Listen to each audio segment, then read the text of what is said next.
വാങ്ങിക്കൊണ്ടുവന്ന മീൻ ഞാൻ എന്താ ചട്ടിയിലോട്ട് കുടഞ്ഞിട്ടേ. ഇനി നമുക്ക് ചോറിനുള്ള വെള്ളം അടുപ്പത്തിട്ട് ചൂടായി വരുമ്പോഴത്തേക്ക് അരി കഴുകിയിട്ട് കൊടുക്കാം. ഇന്ന് ചമ്മന്തിയും പിന്നെ പയറും ക്യാബേജും ഇരിപ്പുണ്ട്. അപ്പോൾ പയർ കൊണ്ട് വിഴുക്ക് വരട്ടി ഉണ്ടാക്കാം, ക്യാബേജ് തോരനും വയ്ക്കാം, പിന്നെ ഒരു ചമ്മന്തി അരയ്ക്കാം. അതിൻ്റെ കൂടെ 2 ചാളയും കൂടി ഫ്രൈ ആക്കാമെന്ന് കരുതുന്നു. അപ്പോൾ ആദ്യം ഞാൻ എന്താ പയർ അരിഞ്ഞെടുത്തു, അതങ്ങ് താളിച്ച് അടുപ്പിലാക്കിയിട്ടുണ്ട്. അപ്പോൾ ഈ വൻപയറിൻ്റെ കൂടെ ഈ ഒടിയൻ പയറും ചേർത്ത് വിഴുക്ക് വരട്ടുന്നത് എനിക്ക് ഭയങ്കര ഇഷ്ടമാണ്. അപ്പോൾ രാവിലെ തന്നെ ഞാൻ വൻപയർ കുക്കറിൽ വേവിച്ച് വെച്ചിട്ടുണ്ടായിരുന്നേ. അപ്പോൾ ഇനി ഈ ഒടിയൻ പയറൊന്ന് 3/4 വേവായി കഴിയുമ്പോഴത്തേക്ക് നമുക്ക് വേവിച്ച് വെച്ചിരുന്ന വൻപയർ അതിലോട്ട് ചേർത്ത് കൊടുക്കാം.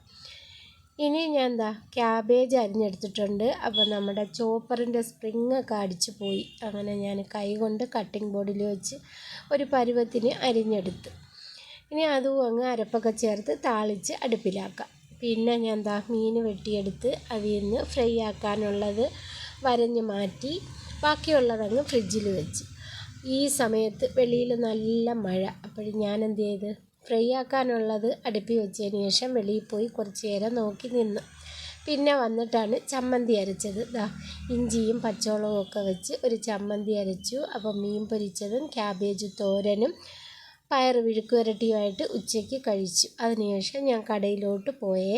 അപ്പോൾ എൻ്റെ കട കാണണ്ടേ നിങ്ങൾക്ക്? ഇതാണ് എൻ്റെ ഒരു കുഞ്ഞു കട. Okay, bye.